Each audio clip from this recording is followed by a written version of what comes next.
Ketchikan City Council to order. Please call the roll. Bergeron. Present. Coos. Here. Harris. Yes, ma'am.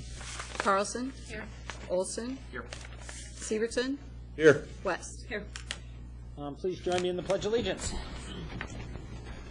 I pledge allegiance to the flag of the United States of America and to the republic for which it stands, one nation, under God, indivisible, with liberty and justice for all. Thank you very much. Well, that brings us down to communications. We have 2013 invite Prince Rupert Trade Mission from the Ketchikan Gateway Borough. If you're interested, let them know. And we also have laid on the table a substitute motion for the Whitman. And then we have another on the House Finance, Capital Finance budget from management. That brings us down to persons to be heard. That brings us to Anita Maxwell. Good evening. My name is Anita Maxwell. I live at 241 D2 Loop Road, and I'm the operations manager for the Arts Council. Kathleen Light is up in Anchorage serving on a grant review committee and was positive you all would miss her monthly arts report. So here I am. Just a couple of things to note. If you guys haven't been over to the Main Street Gallery yet, I highly recommend coming to see the bipolar exhibit. The curator was Jeff Fitzwater. I think he might have come and presented to you guys last month. Just a really emotional exhibit. We've had over 400 people come through, great conversations about mental health and, more importantly, resources within this community addressing that. So it's kind of a fun melding of art and science and the community. We also have on Monday evening at the Main Street Gallery a mental health panel. That'll be some experts from Gateway. I think Community Connections in the hospital as well are coming to speak with the public. Again, just kind of an informal presentation. What is bipolar disorder? What kind of medications are there? Just real informal conversation. We've had a lot of people come through who know someone that faces that in this community, and those folks are looking for resources. So it's fun to be able to connect the dots there. Also, those artists have gotten such great feedback. They're looking at some traveling grants to take this from Ketchikan throughout Southeast and the rest of Alaska. So exciting there. We also just finished up our Torch Nights performing series. Wearable is part of that, but we just hosted a award-winning Canadian fiddler and step dancer, April Virch, up at K-High Auditorium, and had a great crowd there. So we will be introducing our new Torch Night series at the Blueberry Arts Festival.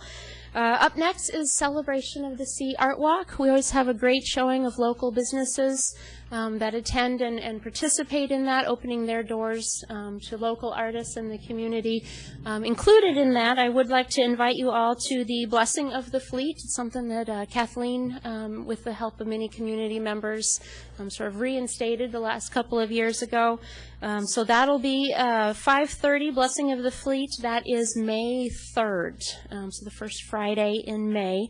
And that'll be hosted by the Alaska Fish House. The First City Ministries will be giving the blessing.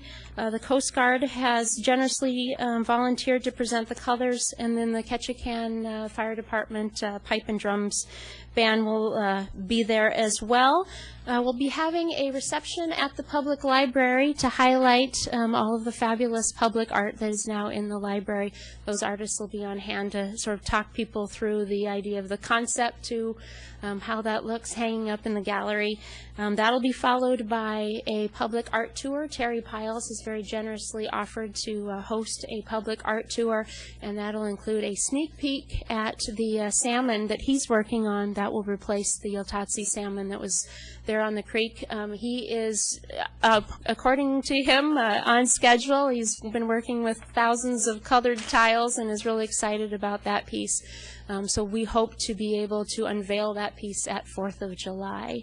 One other quick note, I would like to say thank you to all of you and to the city. One of my jobs at the Arts Council is coordinating the Blueberry Arts Festival, and having the city allow us to expand into the city parking lot last year was great because we were able to basically be inclusive. Anybody who wanted to be part of Blueberry, we had space for them last year, so we will be making a formal request here soon, but we really appreciate the city's support in that, and thank you very much. Any questions? Seeing none, thank All you right. very much. Thank you for your time. Kyle, come on down.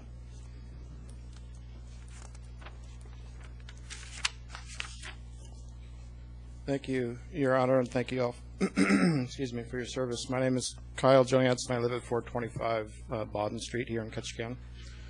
I just wanted to bring two things up. I testified roughly a month ago regarding SEPA and that whole issue that was on your agenda. In the past 30 days, I've talked to quite a few people around town. I've actually been contacted by one council member and other people in the community, and apparently there's some sort of understanding that I'm getting paid for my comments, and I want to make it perfectly clear that my comments to the council are as a citizen. And I want to make that clear because I think that's something that some people may be confused about. I don't know what the disclosure policy is for the council under your rules, but I'm used to disclosing if you're being paid to talk about an issue in front of a board or committee, so I'm not. I wanted to put that on the record. I'm just a citizen of Ketchikan that can't unlearn a lot of things that I've learned, and I want to contribute to the conversation. And that brings me to the SEPA issue. I realize the vote is over. However, I wanted to make a couple points very clear. When I commented about 30 days ago, I made a broad statement about the Joint Action Agency being created specifically to build the intertie, and that was taken, I think, the wrong way by a few people, and I wanted to talk about that to make sure there was a complete understanding and open myself up to questions if people didn't understand. What I meant by that was the Joint Action Agency was the political solution to what had to happen with the entities involved in our goal in Southeast to build an intertie.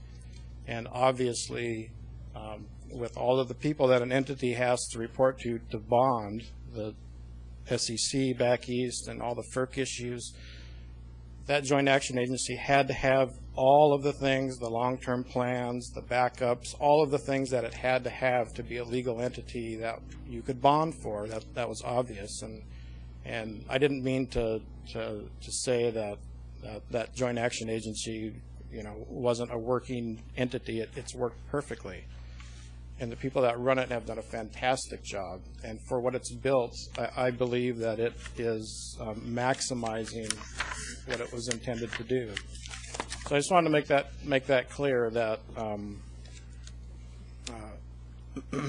when I said that, it was the political solution, and the practical issues that came along with an entity obviously had to be planned and put into that entity. So I don't know how to explain it, if that makes any sense, but I did want to come up and make sure members who had made comments to the press and in public had an opportunity to ask me specifically questions in case there is any confusion. Hopefully there's not, so that's why I'm here tonight. I don't want to make a habit of coming up here, but Your Honor, I felt like I had to. Questions for Kyle? No, I'd like to thank Kyle because he has a lot of history on this subject that from his position in the legislature, and I appreciate the time that you put forward to come up and talk to us.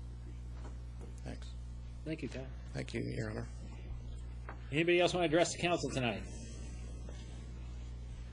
Seeing none, we'll move on into consent agenda. I think, Your Honor, go ahead. I'd like to move 6A1, 6B, 6AB, oh, 6B1. Okay. 7A1, 3, 4, and 6. The consent agenda. 7, 1, 3, 4, and 6. That's correct. What were the ones in the sixes? The Whitman bonds, which we approved last time, and then the cemetery maintenance, which we approved. Okay, in first thank you. reading. Mayor, Yes. do we have to read the Whitman bonds since we changed them a little bit? What was that? The Whitman bonds, the changes. The motion, or? The changes are very insignificant, and the attorney and the finance director determined them not significant enough, so it's, So we don't have to do another first no. reading. And the motion is exactly, But if you want, you can read the whole thing to it. No. Yeah. Yeah, Your Honor, I would suggest we also put in 7A2, which is the Yates Building assessment. This is just bringing back the contract to us. Sam? I want to talk about that one. Okay, we won't do that one then. All right. Sounds good. We'll add those to it. Your Honor, I move to consent. Do we have a second? Second. Okay. Before we do anything else, we have had a request for 2 members to the LEPC, Local Emergency Preparedness Committees. And Bob, I hear you would be able to be on that? That's correct. Is there another volunteer? They'd like 2. The Local Emergency, I don't know what they do. Yeah, well, Steve Corcoran, Secretary. Okay. Steve, come on and tell us what it does. we talk about emergency preparedness. Do we do anything about it, or we just talk? Yeah, we do things actually about got it. a staff. Steve Corporon, Port and Harbors Director, and also currently the Secretary for the Local Emergency Planning Commission, or Committee. It's formed with the borough, the city, and Saxman, and other organizations, and we meet the second Wednesday of every month at noon.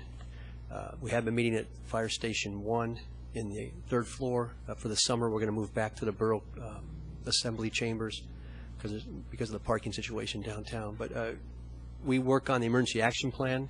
It's due for updating. It's last reviewed in 2007. We're working on the tsunami preparedness plans. Just things like that. Okay, we got Deanne to join then. Thanks, Steve. Sounds not quite painless, but. And the number one thing we do is it lets you a chance to people see the people that, if there is an emergency, you can put a name to a face during the emergency. You know who's who. It's a lot of networking that goes on during these as well. That's the number one benefit I see for it. Thank you very much. Yes, sir. All right, that brings us back. We have consented. Anybody want to say anything? Call the roll. Oh, Madam Clerk, please read the items on this. Approval of minutes, regular meeting of April 4th, 2013. Contract number 1314, selection and procurement of berth 2 rain gauge sign replacement. Ketchikan Area Arts and Humanities Council. Contract number 12-30, renewal number 1 for janitorial services for the Centennial Building and the Totem Heritage Center. I even do windows. Contract number 1233, change order number 1, Bar Harbor Boat Launch, Ketchikan Ready Mix and Quarry, Inc. Contract number 13-13, fabrication of 18 mosaic windows for the Waterfront Promenade, Lady of the Lake Mosaics. Ordinance number 13-1723, exempting the purchase of cemetery maintenance and operation services from competitive bidding and approving the agreement for Bayview Cemetery maintenance and operations for 2013 to 2015. Robert S. Schelt, DBA PM Landscaping, second reading. And ordinance number 13-1721, authorizing the issuance of municipal utility revenue bond for the Whitman Lake project. Contract number 12-14, change order number 1, final to Berth 1 South Timber Fender Pile Replacement, Pool Engineering, Inc. Approving contract number 13-15, agreement for professional services for the 2013 pavement overlay surface repair program, May Engineering Services, LLC. Budget transfer, change order number 1 to contract number 1209, City Underground Storage Tank, removal and site closure, S&S General Contractors and Equipment Rental, Inc. Transportation Worker Identification Credential Services Agreement, Morpho Trust, USA, Inc. Thank you very much. All right, Your Honor? go ahead. Yeah, I have a question on the, I guess, 5A, 3. With the library moving out of the Centennial Building, the amount of square footage that they're required to clean, has that been reduced because we're not actively using the library area? Michael? In effect, no. Okay. We're bringing material in that has been stored and used in other locations and lease spaces. We're bringing that in, and no, I think in effect it's the same. Do we have all the shelving out of there yet? Pardon? Do we have all the shelving out of there yet? Yes, as of yesterday. Oh, good. Good. Let's come down and take a We're look. very pleased. Thank you. You're welcome. Anybody else? Call the roll. Harris. Aye. Coos. Yes. Severson. Yes. West. Yes. Carlson. Yes. Olson. Yes. Bergeron. Aye. Okay, that passes unanimously. That brings us down to unfinished business 6A2, release of deed conditions and approving revised revocable permit to work or encroachment upon right-of-way, Deer Mountain Fish Hatchery and Easement, Ketchikan Indian Community, DB Ketchikan Tribal Hatchery Corporation, deferred from February 21st, 2013. Carl, you have some new information, too? Mr. Mayor, this morning I was advised by City Attorney Seaver that in the absence of a defined public purpose, that the city cannot transfer property to KIC, and I'm going to defer to Attorney Seaver to Mitch, elaborate on can you that. come on up?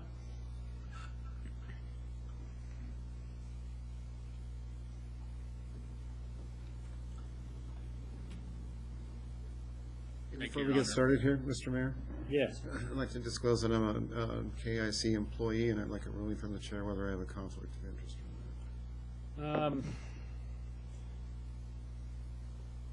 You can abstain if you want, if you feel it. Thank you, Ken Board. Go ahead, Mitch. Thank you, Your Honor. The discussion I had with the manager this morning concerns the fact that if one of the alternatives was to simply release all the deed restrictions, that would operate to give KIC or whatever entity the property, and under the state constitution, you can't make a transfer of public property unless it's for a public purpose, and at this point, I don't know that any such purpose has really been identified or articulated or agreed on. So I wanted council to be aware of that problem. So, I have a question. you Thank you. My question is, Mitch, is the release of deed restrictions, pardon me, the same as release of deed of property? It seems to me like they're two different things. The release of the restrictions rather than just deeding the property over. Well, if the release, if I understand it, I don't know that I've gotten all the background on this. It predates me from a bit. But if you release the deed restrictions, then there would just be an unfettered use and absolute ownership of the property. the KIC. Yeah. So my question is legally, is that the exact same thing? Yes. Right. And there's case law that says that, or? Well, it's just how it works. I mean, you have a deed with no restrictions. You've Right. got absolute ownership of the property. Correct. And could do with it whatever you choose. What's one of the things that's missing is the issue that I've identified is without some type of public purpose, you're making a prohibited gift of public property. Okay. Thank you. Yeah. Yes. I have read the options, and I know Carl is probably going to speak on them in a minute, but I'm in favor of looking at option 3. If that is, I guess, favorable to the present operator. I don't know if I need to make that in the form of a motion. We need a motion. There is a motion on the floor, Oh, Your there Honor. is? Which motion is it there? The motion is to approve the release of deed conditions. Okay. So we'll have to vote that motion down and then make a new motion if you guys want. The motion is to release the conditions. Anybody want to speak to the motion? Yeah, I think I agree that it's inappropriate for us to make a gift out of public property. I went again, and I've talked about this before, to the property information from the Ketchikan Gateway Borough and look at the assessor's paper on that particular piece of property.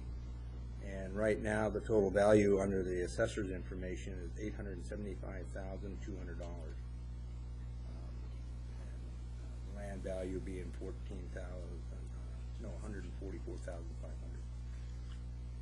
So that's a pretty good chunk of change and an asset. Carl, did we inform KIC of this before the meeting? No, Mr. Mayor, I did not have the opportunity, and I apologize to the representatives of KIC. All right. Call the, well, go ahead, Sam. I just wanted to discuss this just a little bit. I think the land value was valued at $144,500. I think the remaining value was land, and I think in the building and infrastructure. And I think that in the past 18 years that KIC has put in that in about twice as much. And so the value that is on the assessor's books is value that was placed there by KIC. And I think that if you looked at the value of the land and you took that value and you decided that you were going to do something different with it, you would have to remove the fish hatchery and the ancillary buildings. If you factored in the cost of removing those pieces of infrastructure off of an active salmon stream, I think that you could argue forcefully that there's a negative net value in that land if you're going to do something different with it. And it would cost, I mean, I don't think that I'm stepping out of bounds here, well over $144,000 to remove that stuff off of there. And so when we're talking about what the value of that land is, I think it's subjective, and I think it's something that we need to look at. And the other thing is that all day today I've been thinking about this issue, and I've been just really depressed about it. KIC has worked for 18 years operating this fish hatchery, and they have not asked us for a nickel. And they've gone and they spent way more money than they took in and year out, and they did it anyway. Well, it's come to the point where they're no longer able to do that. And I think it's time that rather than we just pronounce that we have $840,000 of city value in here, is to understand where that value came from. And to also understand what that piece of property is actually worth if you take away what it would cost to remove the building for somebody to do something different. I'm sure if you were going to think of a prospective buyer, that the buyer would not be going, hey, I think I'll raise fish. I don't think that's going to happen. And I don't think that anybody down the road is going to want to raise fish there except KIC down the road in another form. I mean, it comes to a point in their finances when they just have to stop. They have to regroup. And they need not a handout, but a leg up, you know, to continue to go on. The campus plan for that thing, from my understanding, is that they're going to turn it over on the educational side, and that hatchery is going to continue. Beyond that, they're planning on putting a log house, and how many people here know that at one point was a totem park, and that they're going to get funding? We go back with a longhouse and a totem park. We are foregoing all of that by taking this property away and not allowing them and giving them the tools that they need to go forward to make this happen. So this is not as simple as it sounds. You know, I think that what we need to do at least is to go back and see if there's some way that we can, some fashion that we can make this work and keep it in their hands, and hopefully, you know, have that campus plan realized with a longhouse, with a totem park, with an active fish hatchery again. I mean, they have a lot invested in that. 18 years, $1.8 million. And it just really breaks my heart to think that we're just going to throw all that away tonight. Thank you. Well, I think if we go along with Bob's idea of number 3, we may not get rid of the deed, but we'll be looking into using cruise ship, the CPV we get to help fund it for them. I think, and I do appreciate, because I want to see the hatchery members' continue motion there too. So. And then the original motion should be just put off to the side if it's not legal. I mean, we can't even, I mean, of course we're going to vote in the negative on an illegal motion. So we should just put it off to the side and go to the amendment. Well, let's vote this first one up or down, and then Bob can make his motion if we vote it down. Then I'll talk about CPV. Call the roll on the motion right now, which would be to approve the lease conditions, which is on the table right now. West? No. Olson? No. Carlson? No. Bergeron? No. Harris? No. Severson? No. Coos? No. Okay, that passes 7-0. Now, Bob, did you want to make a motion? Your Honor, I move that we disapprove the release of deed of conditions and revise the revocable permit to work in the encroach on platted right-of-way and seek a formal option from the cruise ship industry to whether it is appropriate to use CPV funds for the hatchery so that it may remain. Second. Moved and seconded. Bob? I think this is an avenue, as Sam has said, to where we can continue to work in partnership and have the hatchery operating. I think it benefits the community in the tourism industry. It helps in the charter boat industry. It's a little bit earlier running, even though it's not a large amount. That hatchery's been there for a number of years, and I think that the community is rather attached to it. And again, I can understand KIC's point is it's a business decision on their part. I've talked to both the University of Alaska and Sarah, and it's not a production type hatchery. It could be used better probably for an educational facility.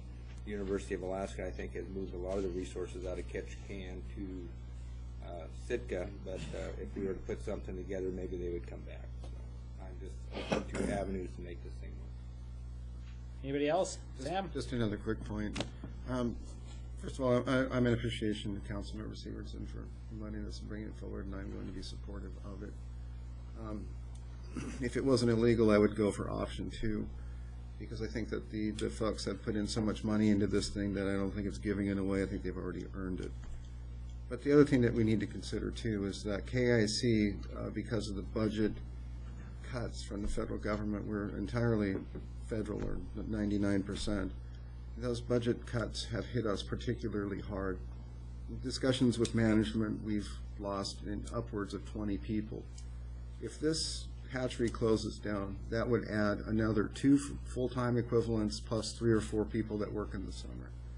And, you know, we've already had a pretty bad, pretty rough go as it is, and so I'd encourage this council to seriously consider any path forward to keep this thing in operation, keep it in KIC's hands, and also develop this campus plan going forward. Thank you. Deanne, then Bob. Am I not understanding? I thought we had information in here about the use of CPP Yes. funds, and that it was deemed not appropriate. Well, that's very debatable. Which I would debate about. Hold on just a second. So I'm just I was just confused because the information that we had in here seemed to point to that not being an option, so. Bob? Well, Deanne, to answer your question, I think it doesn't hurt for us to ask the cruise ship industry directly to see if that would be something they'd be willing to do. And, Your Honor, I'd like to You bet. allow Mr. Edwardson to speak. Come on up. Thank you. Thank you for your indulgence, Your Honor. And Charles Edwardson, 3309 Ohana Court. I'm probably going to defer this to the attorney, and it doesn't have to be answered tonight. It's probably not going to be resolved in a couple hours. The stated purpose for the land transfer was to provide KIC the ability to transfer the hatchery out of economic development into education. The school district has used KIC in many, many, many ways for educational purposes. Educational purpose is a public function. So you're not going to break the law. The Ketchikan Gateway Borough School District counts on us for grants. They count on us for a third of the population of the city, and I would guarantee that they would be using this facility under an educational setting. So that is a public function. That was the stated purpose in the beginning, to turn this into an educational program. And then on the other point, education, transferring public land is illegal according to the state constitution, but selling public land to another public entity isn't. So we could negotiate a price and maybe factor in the $1.8 million that we've invested, and then we would go into the city's plan on how their plan B and see what would be most feasible. Sell it to us for a very reduced price and turn it into an educational facility. You'd cover all your legal bases. But the stated purpose was for a educational facility, and that is a public function. So these are options that we could all look at. We all want the hatchery, but we will take on the responsibility, but we will not continue to shoulder the burden. I can pretty much guarantee that. So, thank you. Thanks, Charles. Yes. Go ahead, I'll let Matt go first. I actually had a question for Chaz. Chaz, come on back. We got a question. I just need a clarification. One of my concerns is the Totem Heritage Center. My understanding is they've had a pretty substantial drop-off in visitors. Yeah. Because of other attractions outside of the city. If you're moving forward with the Totem Park and a longhouse, how is that going to aid them, or are you going to incorporate the Totem Heritage Center into that plan? We really haven't considered the Totem Heritage Center, but probably a strategic plan. If we were the owners of the property, of course, everybody in the area would have to be in some sort of strategic plan. That longhouse and whatnot, that was thought about years and years ago, and it was a good fit. But I can't speak to the Totem Heritage Center. My concern with doing that was that we would just completely take that resource and essentially shut it down as well. Or it could enhance it. Or I mean, but I would like. I mean, if this moves forward, and you are able to move forward, and I hope I hope you are, and I hope we're able to come to some resolution on this. But I hope that resource is addressed and provided for in whatever we do moving forward in that area. So, Bob? Yeah, the other, thank you. The other one is that when we're speaking about lease or rental agreements, very seldom do the renters end up owning the property because they've been paying rent for a number of years. And that's similar to what we're doing here. If you lease a piece of property or you rent a piece of property, it's without ownership. And everything that you pay into it, as anybody that's rented a house knows, that's money down the drain. So I want to make sure that they understand that anything that they've invested in the past, as referred to rent or lease, is probably an investment they made through their business plan, and not, we shouldn't be held hostage by that. Thank you. Carl, who are we going to get an opinion for on the CPV? Alaska Cruise Association. I would suggest we start there. I think John Binkley is the executive director. Okay, and then how much does Juneau put their? How much do they put in their general fund of their CPV? I don't have that. Could you find out for me? I heard some people tell me the other day, and I was surprised. And since nobody's suing them or anything, I don't think anybody's ever been sued for misuse of CPP funds. Call the roll on the motion. Severson? Yes. Bergeron? Aye. Coos? Yes. Harris? Aye. Olson? yes. West? Yes. Carlson? Yes. Okay, that passes 7-0. And that brings us down to new business. 7A2, approving contract number 1317, Yates Building Assessments, Historic Ketchikan. Do we have a motion? Your Honor, I move the City Council approve contract number 1317 Yates Building Assessment between the City of Ketchikan and Historic Ketchikan, Inc., in an amount not to exceed $20,000. Authorize funding from the Port Department's 2013 Yates Building Restoration Capital Account, and direct the City Manager to execute the contract on behalf of the City Council. Second. Moved and seconded. Sam? I do have some questions about this. Stephen? I think some of them are going to be directed at you, so if you'd be kind enough to come up, please. Thank you. Let him state his name first. And Terry.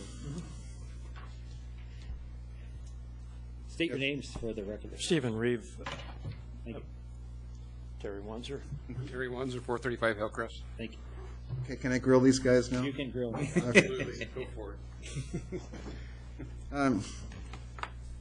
It seems like we're coming back to Historic Ketchikan for small planning projects, and I think all of these projects have merit. But the one thing that concerns me is what the mechanism is. What happens to the money exactly when it gets to, is this passed through to other people? Do you have additional FTEs? I mean, what's going on with the money? And it depends on the project. We have a lot of volunteers, number one, from around the community, the professional community in Ketchikan, who either give time or who give greatly discounted rate time. So in the case, for example, of the Yates Building, as I mentioned in a letter that many of you received, there is a project that we wish to advance that is an assessment of the building. We'll deal with all of the systems on the building.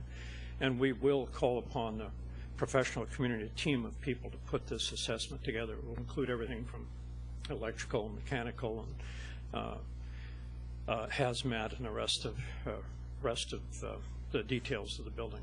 So in that case, we will pass on some of the money to professionals in the community to help us. Okay. As you know, I stopped by the Yates building today, and I'm a certified lead abatement renovator. So I took out my lead-based test kit, and I tested the exposed siding in between that and the building next door that was formerly owned by Stan Oaksmith. It used to be the music shop back in the day. And I'm dating myself. And and then I also tested the wood trim around the windows, and both of those tested positive.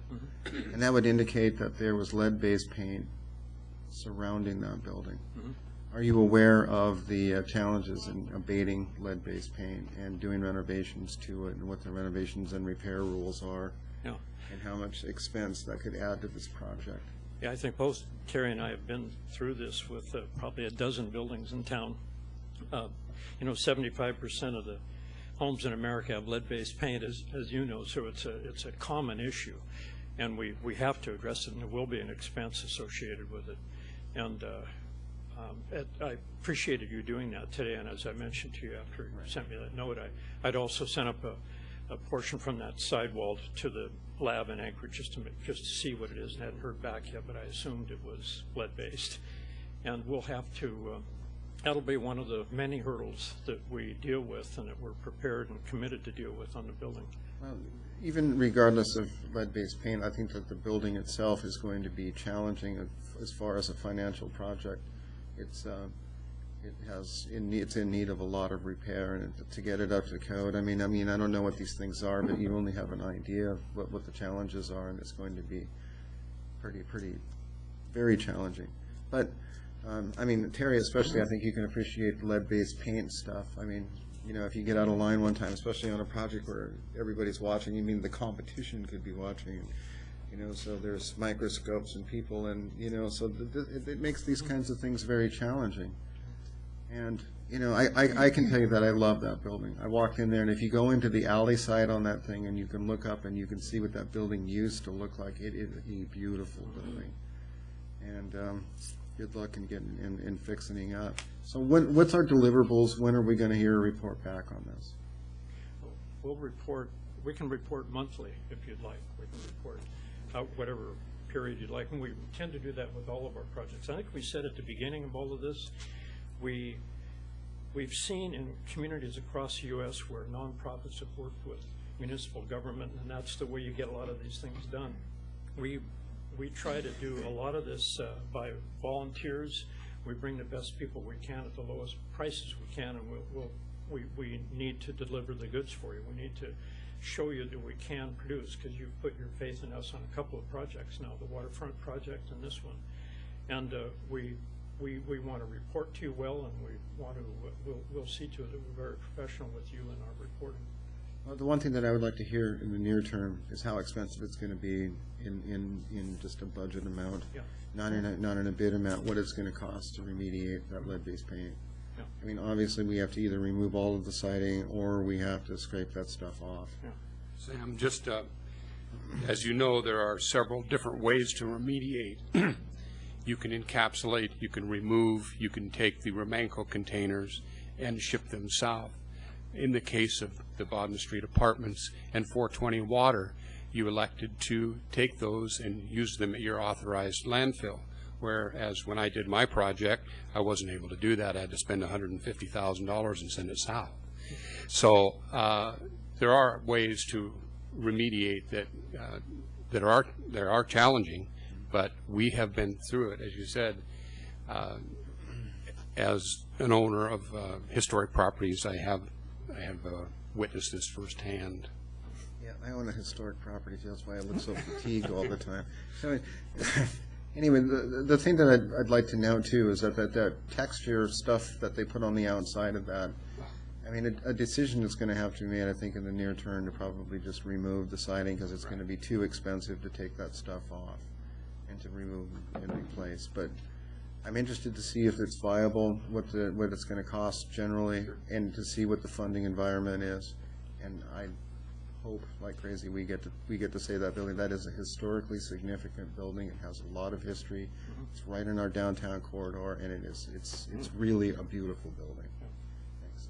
We will, that's the purpose of this project, really, this first phase, is to nail down all the costs of it. So we'll be real candid with you about that. I probably won't be real happy to hear what the costs are. Thank you.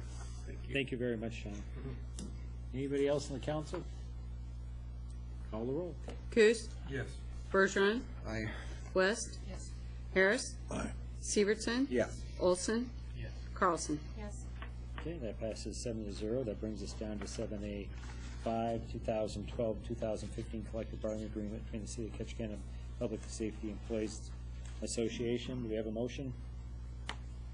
Your Honor, Yes. I move the City Council to approve the 2012-2015 collective bargaining agreement between the City of Ketchikan and the Public Safety Employees Association, and direct the city manager to execute the agreement on behalf of the City Council. Second. Moved and seconded. Anybody want to speak to it? Your Honor, can I vote on this? Since it's collective? Okay. I don't know. Hey, Mitch, can you vote on the collective bargaining? Councilmember Severson? Should I? Should I guess? Yeah, that's a question.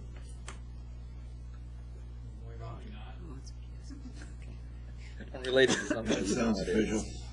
Definitive enough for you? Yeah. Thank you very much. Yeah, call the roll. Carlson? Yes. Harris? Aye. Olson? Yes. West? Yes. Bergeron? Aye. Severson? Abstain. Coos? Yes.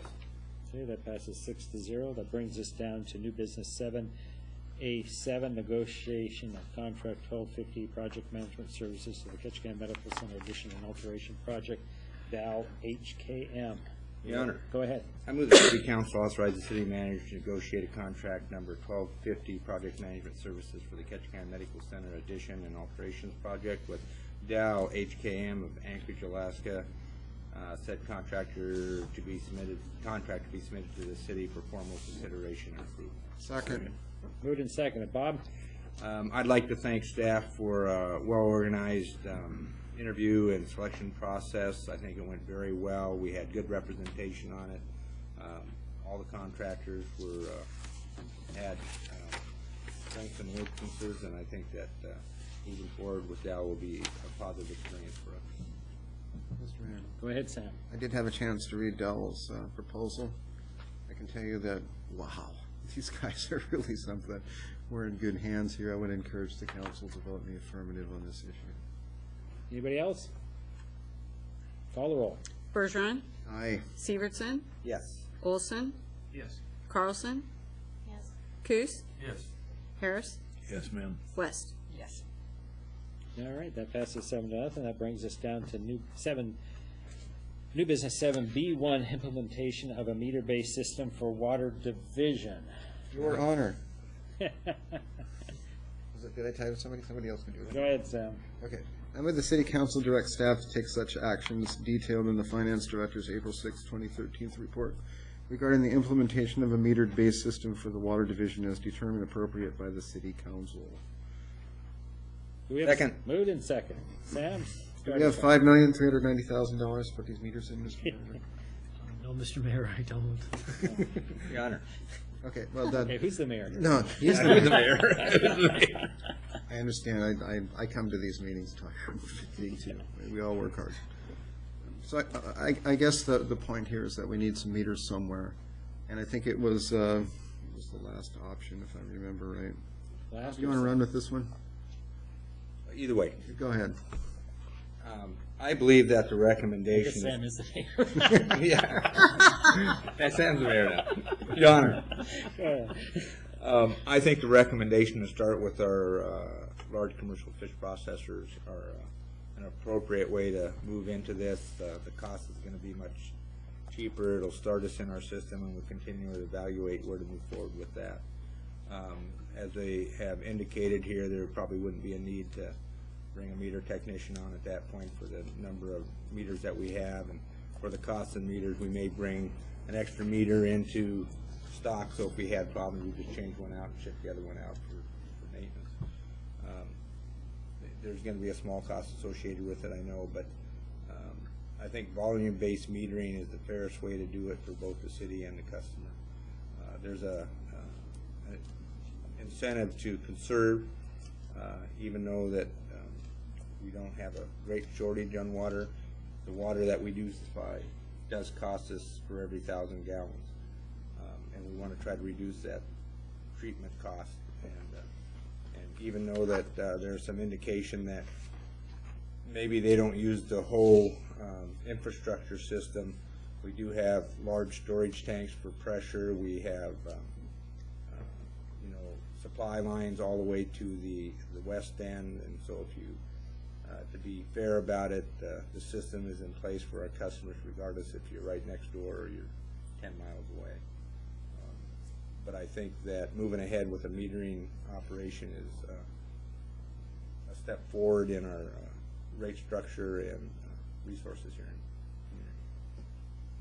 So, for clarification, we're looking at metering the large commercial fish processors and then a flat rate small commercial and residential? Is that the one we're talking about? That's the one we're talking about. Carl, then you'd come back with some ideas on how we set up a meter rate? That's correct, Mr. Mayor. In your bottom paragraph, you also talk about wastewater rate then. Is that going to tie in with this, or that's going to be some separate issue?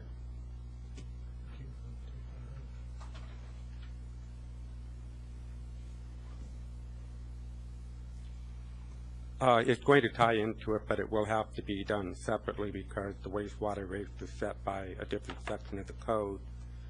But if you're going to meter water coming in, then you also have to have wastewater rates based on a metered system. So that would be the plan, is to meter both water and wastewater. Going in and going out for it. Right, exactly. Yeah. You bet. Bob, wouldn't we have to do that almost by individual facility based on the fact that all the water that they bring in doesn't necessarily go back into our wastewater system? Yes, we're going to have to go in and make a fair assessment of their project to see how it's operating, see how much of it goes into Bay or how much of it comes back. Exactly, that's correct. And we're going to, when you start working up the rate structure and everything, you're going to work with the big commercial and big processors, so keep them in the loop and what's going on. Okay, Dick? Yeah, I can agree with this, that we can start with these folks, but I still think in the long run, we've got to be looking at the smaller customers and the homeowners, and I still maintain that I think the homeowner's rate would go down by half if we metered them, because we're not using near the water that we're being told we are in each individual house. And so I guess my point is I'd like to see us broaden this just a little bit and go ahead and develop a rate for those other user classes, which is going to be a fixed rate plus a rate for a meter, and then allow the ones that would elect to maybe participate with the city in installing a meter and having it read. Maybe we can share the meter cost, or maybe we buy the meter because it's the right one, and the owner installs the meter. Go from there, but we need to start getting into it so we really know what we're into. So I'd like to see those rates and maybe the cost of the meter, considering that we buy it and they install it and go from there. So I don't think this can be the end of it just by tackling the big guys. I think it's a good start. Mr. Mayor? Go ahead, Sam. Can I get Mr. Klaniker up here, please?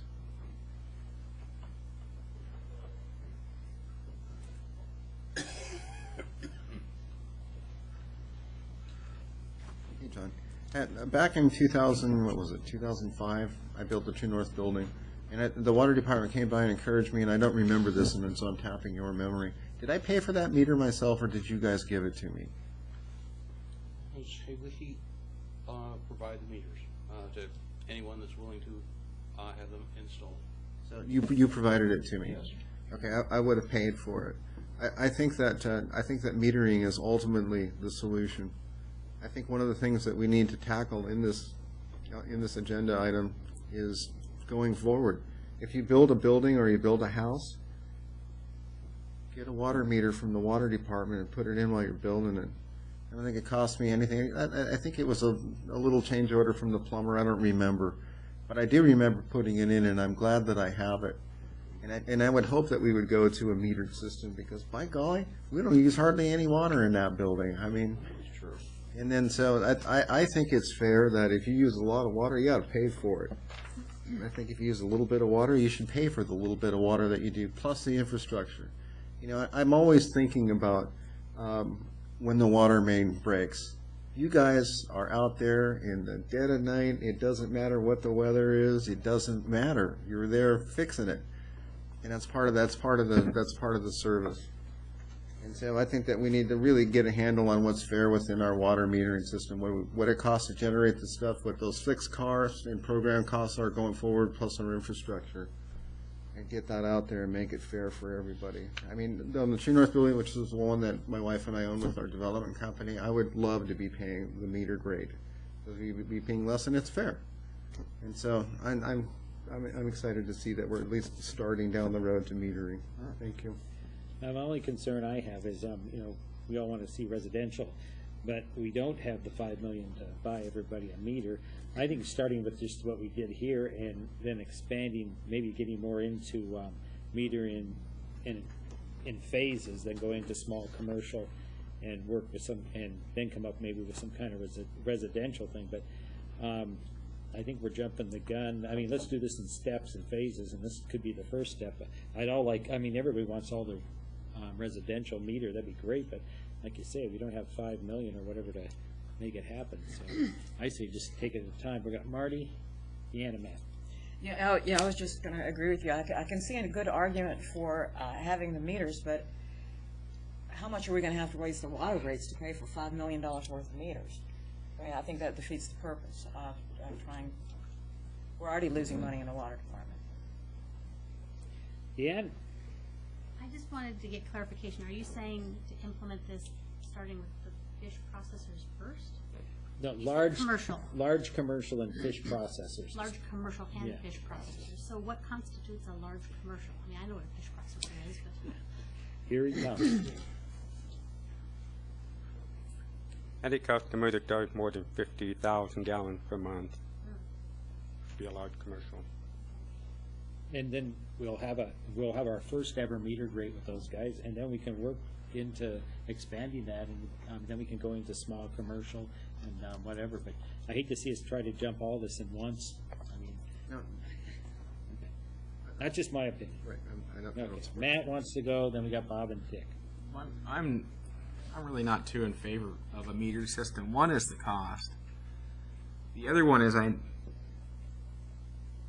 know that some major metropolitan cities, when they were first doing this, they sat there and they put this in, and several, what they had happen was the people that really, really worked to conserve and were getting the lowest water rates, they found so many people were falling in that area that they were beginning to lose a lot of money.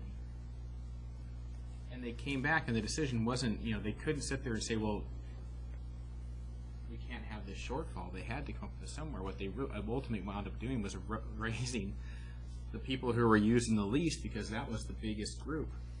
So everyone who thought they were going to save all this money wound up getting their rates bumped up, and then people just stopped conserving after that. And as someone with a young family at home, I'm doing 2 to 3 loads of laundry a day. And, it's, if we're going to, we like to talk about cost to the family. Having children is expensive enough, but if we're going to then put meters on your houses, and you're going to put that onto a young family, you're going to see those people disproportionately, or not disproportionately, but they're paying for that, and it's just going to add to even more money that you're going to be paying out for someone for a young family. So I'm not in favor of it. I like the flat rate.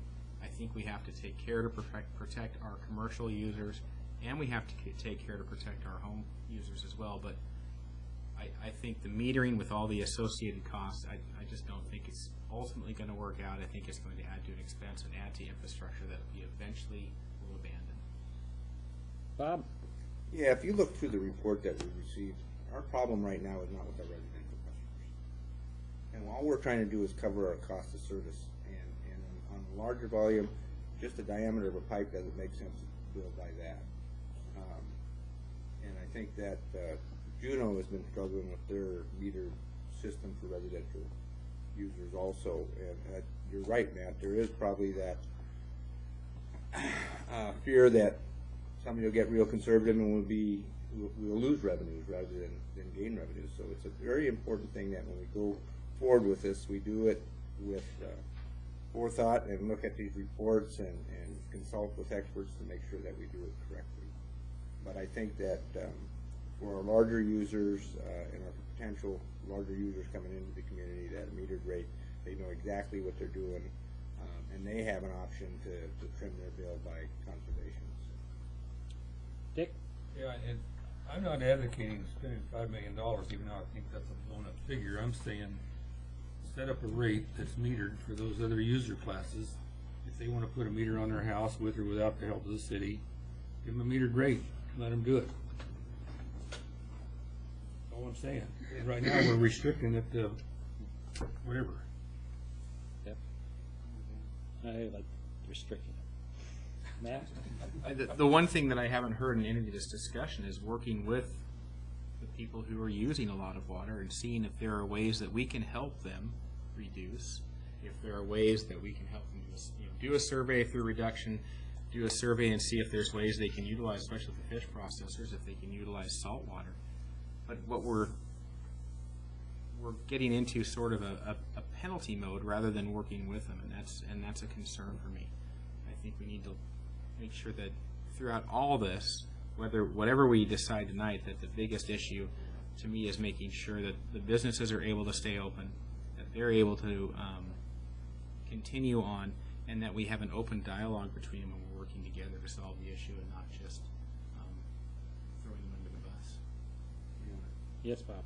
I know that they've talked about using desalinizers at the dock, but you got to realize those use electricity or diesel power to make them work. I don't think that's going to be very cost efficient. So I think we're going to still give them below market rate on their water. I think that's true as an incentive, but I think it's going to be fair. We have a cost to cover. We're in the business of supplying water. We're not covering that cost today, so we need to work on it. Okay.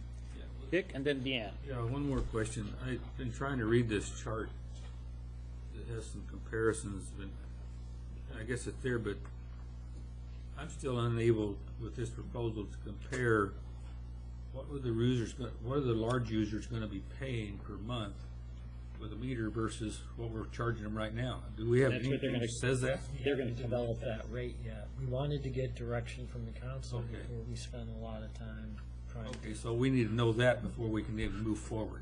Okay. Correct. Now, Deanne? I'm just concerned with the cost. I've been reprimanded recently about all the expenditures that we have authorized and are spending, and I thought that we had a plan in place in terms of increase in rates, and whether it's fair to this user or that user, I don't know, but I thought we had a plan in place to compensate for the shortfalls that the department was experiencing. I just can't imagine spending this much more money at this time in our economic situation locally and statewide. I just have a hard time trying to justify doing that. Well, under this scenario, we're looking at an initial investment of $75,000, since we're doing the smaller group. And it is part of our plan that we've been working with and had to study on to get there. So we're getting the money to cost of service, which Bob was talking about. So, Dick, Marty? Yeah, I just had a question. So what we're voting on is to appropriate $75,000? No, what we're doing is giving them direction, and we don't even have so to we're not doing any money tonight? No. Right, we're just telling them which strategy, which is the large commercial customers and fish processors will be metered. They'll come up with a meter rate for them, and then the small commercial and the residential will still be on the flat rate. And that'll start us in the direction. And this is the least expensive one at $75,000. It will be the initial startup cost they're proposing. So, Carl, do you have direction? I believe we do, Mr. Mayor. And Matt, the only direction I have for you is by the time they're teenagers, it'll be large commercial for you because they'll take half-hour showers. I had 3 daughters. That was an hour and a half a day. All right. We've given management a direction on that. That brings You're us. going to call Ross? Nope. Nope, okay. That brings us down to item 8, vouchers, Ketchikan Daily News, $1,873.83. Do we have a motion? Go ahead. I move for approval of vouchers, Ketchikan Daily News, the amount of $1,873.53. Second. Moved and seconded, call the roll. Harris? Sure. Coos? Yes. Severson? Yes. West? Yes. Carlson? Yes. Olson? Yes. Bergeron? Aye. All right, that passes unanimously. That brings us down to manager's report. Carl, do you have anything? I do have a few tonight, Mr. Mayor. We did lay a report on the dais this evening regarding the final capital budget. I think we did very well. When the bills are transmitted to the governor's office, he'll have, I think, a 30-day review period in which he can exercise line item vetoes. So we'll keep you posted on that. Within the packet tonight, we also gave you an updated derelict buildings report. If you had a chance to look at that, you can note that we are making some progress, and we're going to stay at it. There are a couple of buildings that are of concern that might find their way back on our doorstep relative to public safety considerations. Mr. Manager, is it appropriate for me to comment now? I work for you. I don't mean to interrupt you, Carl, but it's this subject that I have a comment on. If I can direct everybody's to page 387, and I think it's number 1 Crick Street. I was walking Married Man's Trail with my wife, and so noted. Perfectly innocuous walk. So if you notice the windows, the 2 large ones on that forward protruding section in the middle of that, there is glass that is truly broken and hanging down over the walkway. I mean, that's something that we either need to throw a rock at that and finish breaking that window out, or do something about it, because it is truly very dangerous. So that's my only comment. Carl, did you have anything else? Oh, yeah, Mr. Mayor. Keep going. We had our pre-con meeting on the City Hall rehab earlier this week. Within the next several weeks, you're going to be seeing scaffolding going up on 3 sides of the building, and essentially the building is going to be encased. We're going to lose some parking. About a third of the street parking lot across the street will be lost to staging by Dawson. Parking next to Performing Arts Center building is all going to go. And then I would suspect that Dawson's employees will be utilizing a good portion of the main school parking lot. They're going to probably be starting at 7 in the morning. So I think we're going to be tight on parking in the downtown area until this project is done. The next thing you need to be aware of is we have to relocate finance, and that's got to happen sooner rather than later. I was very much surprised to find out that we have 2 options. One is the Redmond Hall, the other is the Centennial Building, and they're about the same cost. I was very much taken aback to find out that we were going to have to spend $35,000 just for rewiring in the Centennial Building, and that's not rewiring such that it would ever meet the future needs of the museum if it ever expands there. We're refining the numbers, but unless you guys direct otherwise, given the fact that they are identical costs, I think we're probably going to use the Redmond option, depending on what their final numbers they give us tomorrow. So I wanted to make you aware of that. And the last thing, I gave you a series of dates that were provided by us from Clear Result relative to a special meeting. If you could collectively give us some guidance on that, we'll go ahead and get that meeting scheduled. When's the first meeting of, our regular meeting in June? Does anybody have a calendar? Sorry, Right here. June 6th. Okay, so our first meeting is June 6th. Does anybody have a problem with the 13th? That's the following Thursday? June 13th? Dangerously close to fishing season, Your Honor. We'll meet on the 6th regular meeting. We'll have a special meeting on the 13th, the following Thursday. And then on the 20th, we'll have a regular meeting, but Bob will have to run it because I'll be out of town. Oh, we have a council meeting on the, that's 4th. On the 4th of July? Yeah, We're gonna we have to move change that, it. yeah. Okay. Probably on Monday. Thank you. So 13th, we're going to schedule unless somebody else says something different. See, 13th it is, Carl. That's all I have, Mr. Mayor. Okay. Anybody else have any questions on the, Dick? Yeah, just a quick one for Carl. Is there any progress being made on fixing the boiler problem or the pellet thing problem at the library? We had our weekly meeting on Wednesday. I was told by representatives of Dawson, as well as the architect and the project manager, that issues appeared resolved. And then I heard on Thursday from a staff member that there was grinding in the boiler room that same day, but later in the day. And I have been trying to get a hold of building maintenance because they supposedly witnessed it. So what I'm hearing from the contractor and the architect, they think it's resolved, and I've got questions from the staff that possibly it isn't. So as soon as I get it nailed down, I'll let you know. Have we got any feedback on the fuel and the moisture content and other things? Testing is not yet complete. I expect that's going to happen within the next 1 to 2 weeks, and if that does become an issue, we are obviously going to have discussions with the supplier. And one more, Lou, if I could. You bet. Do we have any idea, or in contact with the federal building over there, because they're using the same supplier, are they not? My understanding, and the Public Works Director isn't here tonight, but he left me with the impression that both the federal building and the Discovery Center are having problems, and to the point where they're not sure they're going to want to stick with it. Thank you. All right. Your Honor. Go ahead, Bob. I guess this is probably related to the City Hall remodel. I understand we changed contractors for the siding.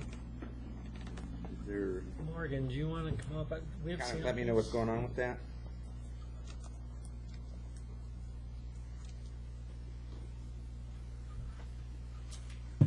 Morgan Berry, Public Works Contracts and Grants Administrator. In answer to your question, Councilmember Severson, we are changing the manufacturer of the siding. Now, this is a cement board type siding, is that correct? Correct. And I know that Hardy Board no longer does work in Alaska, and this last one we did, I don't know if it's for economical reasons or quality reasons, that they moved out of the Pacific Northwest, relocated someplace else. And this next one, this Michia, or they're also a cement board. Correct. Siding manufacturer. I understand that the cement board, some of it holds moisture behind and mold. Are we concerned about that, or should we be? Part of the system is a rain screen system, so that'll allow air to ventilate behind. In addition to that, my understanding is that my understanding is that'll be sufficient to allow the building to breathe, so there won't be moisture trapped behind it. What they say is, of course, wood gathers moisture just like the cement does, but it dries out much faster, and cement doesn't let off the moisture as quick, I guess. It holds the moisture colder and harder. And my concern is that we end up with a building and end up with a Hardy Board situation. If we have two manufacturers already pulled out of... Well, if I can clarify that. Sure. Hardy, James Hardy Corporation, I believe that's the name of the company that makes Hardy board. They have removed their product from distribution in the Pacific Northwest because of warranty issues relating to moisture intrusion and basically the disintegration of the board. The board itself? Yes. That's my understanding anyways. Ceraclad is manufactured by, I believe, Panasonic, and they removed their manufacturing from the Pacific Northwest, at least from what we understand, for for economic reasons. They're going over to Japan. They're actually a Japanese company, and basically because of the earthquake and tsunami, there's so much business over there that it's not, and there's relatively little business in the States. It's not economical to continue manufacturing the product. We looked into whether or not it'd still be viable to continue using that product because they weren't pulling out for warranty reasons. And the statements from the manufacturer were they would continue to honor warranty. However, the specific model that we were proposing to purchase was being pulled from production. So even if there were to be a warranty issue, we would have to find something that could work, and that just didn't seem like a tenable way to move forward.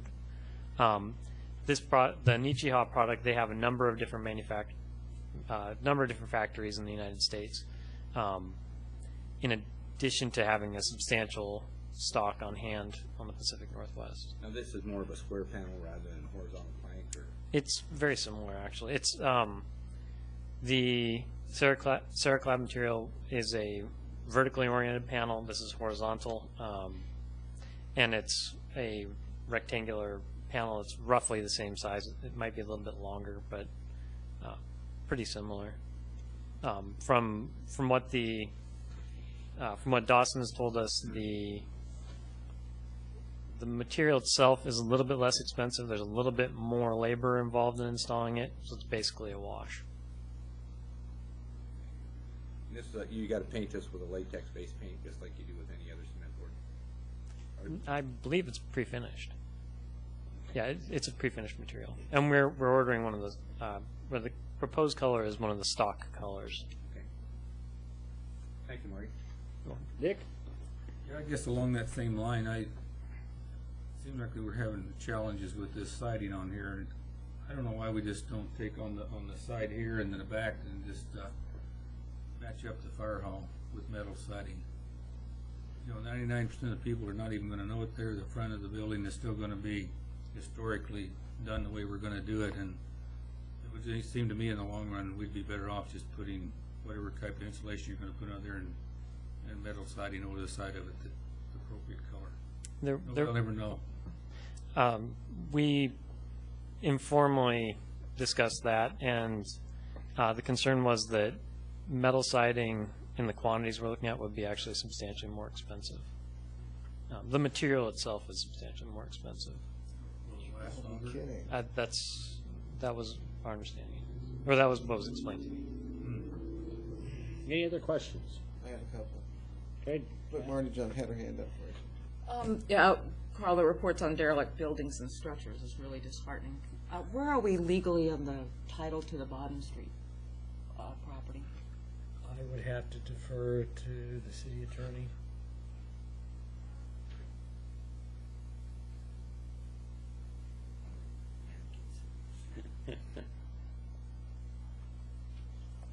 Well, actually, I bowed out of that particular building, but as I would see it, the next step would be notice and a confirmation of the cost and a hearing held on that. I'm sorry, Councilmember West, I was thinking in a different context, and I apologize to Attorney Sieber. We're going to take one final step before Mr. Velasco wraps up his report. We want to get a title search of the property done, and then he'll be forthcoming with his report about what options we have to go after the former owners for cost, and then depending on what that report says, we can then start an initiate a process to try to get title to the property. Thank you. Sam, did you just want to add anything? Yeah, Morgan. Thank you for coming back. My comment was, has anybody ever noticed the stoplight at Washington and Jefferson? Take a look at the galvanized metal pole that comes up.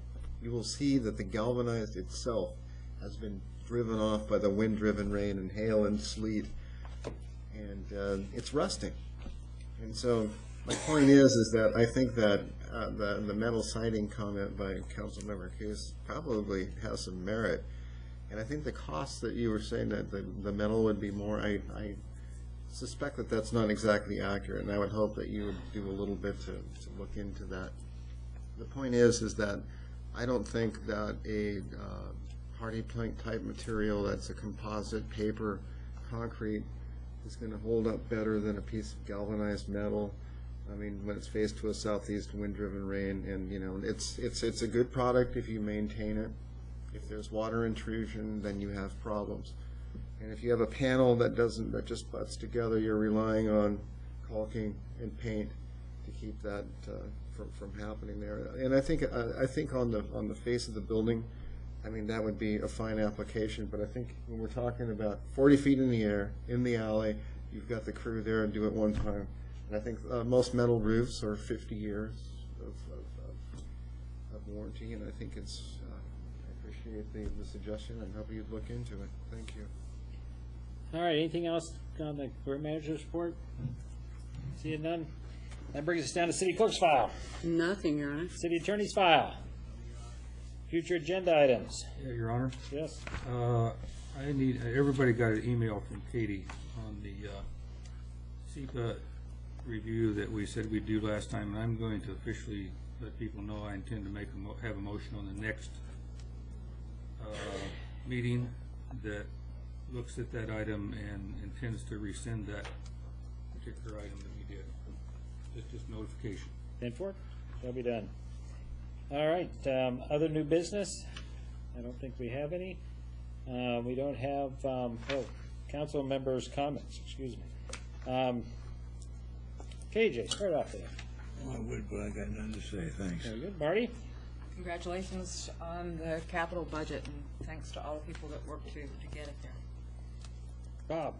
Yeah, along the lines, Marty, I'd like to thank our legislative representatives for the work that they did this year. We had a challenge with the way that the legislature was set up this year and the money going north, and I think we did well for the temple ministry. Matt?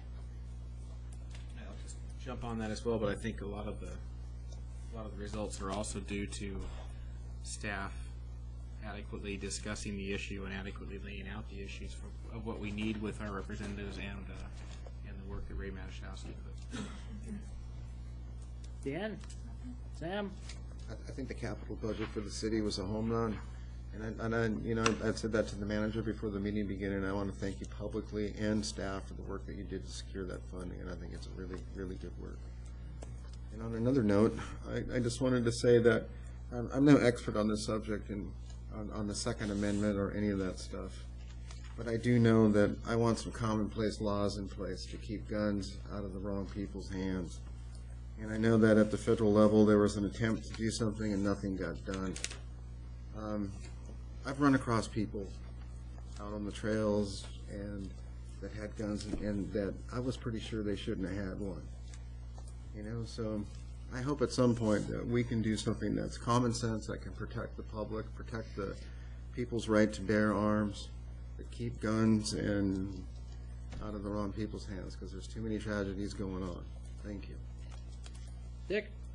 Yeah, I'd echo the comment about the capital budget. I think Bert and Peggy did a good job on their side of it. Ray also did a good job, and Carl keep them informed. And if we're not, I'd recommend that we send a letter of thanks to Bert, and Peggy, and Ray, just for the work they did, just so that they recognize that we recognize them and their work.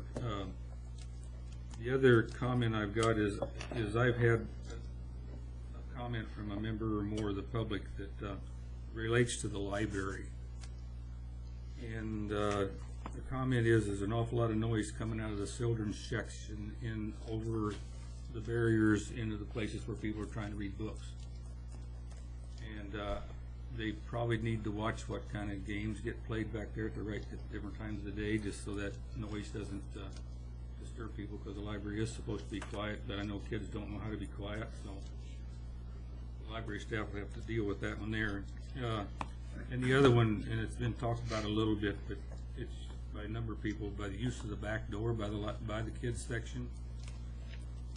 And I know we left some things out, apparently security or something getting in that back door, but maybe we need to think about what it takes in maybe next year's budget to be able to use that back door. And we may not want to do anything about it, but there's some people concerned about not being able to use it. All right, that brings me to me. And I echo everybody's thing on the Capitol. Had fun on Sunday. We had to sit up there at the LIO and wait for the House to take our testimony. But it was interesting. Got to see Ray on TV, and you got to watch yourself talk and put your name up there that you're trying to talk. We made it real short, and I think they liked us. And so that went really well. Couple other things. I'm excited about that drive down ramp. I'm putting the bids out by May 1st. Steve, that'll be fantastic. Are you still online with that? Derelict buildings. I'm worried about the Knickerbocker. I'm sorry to see Richard Van Cleves leave the museum, since we're already losing Michael. Michael, as people call me for history of the city, I'm still going to have them call you wherever you are, since you know more about it than anybody else. And so our museum department's taking a real hit. We got the special meeting scheduled. The only other thing is I was down at the Downtown Business Association meeting on Tuesday morning.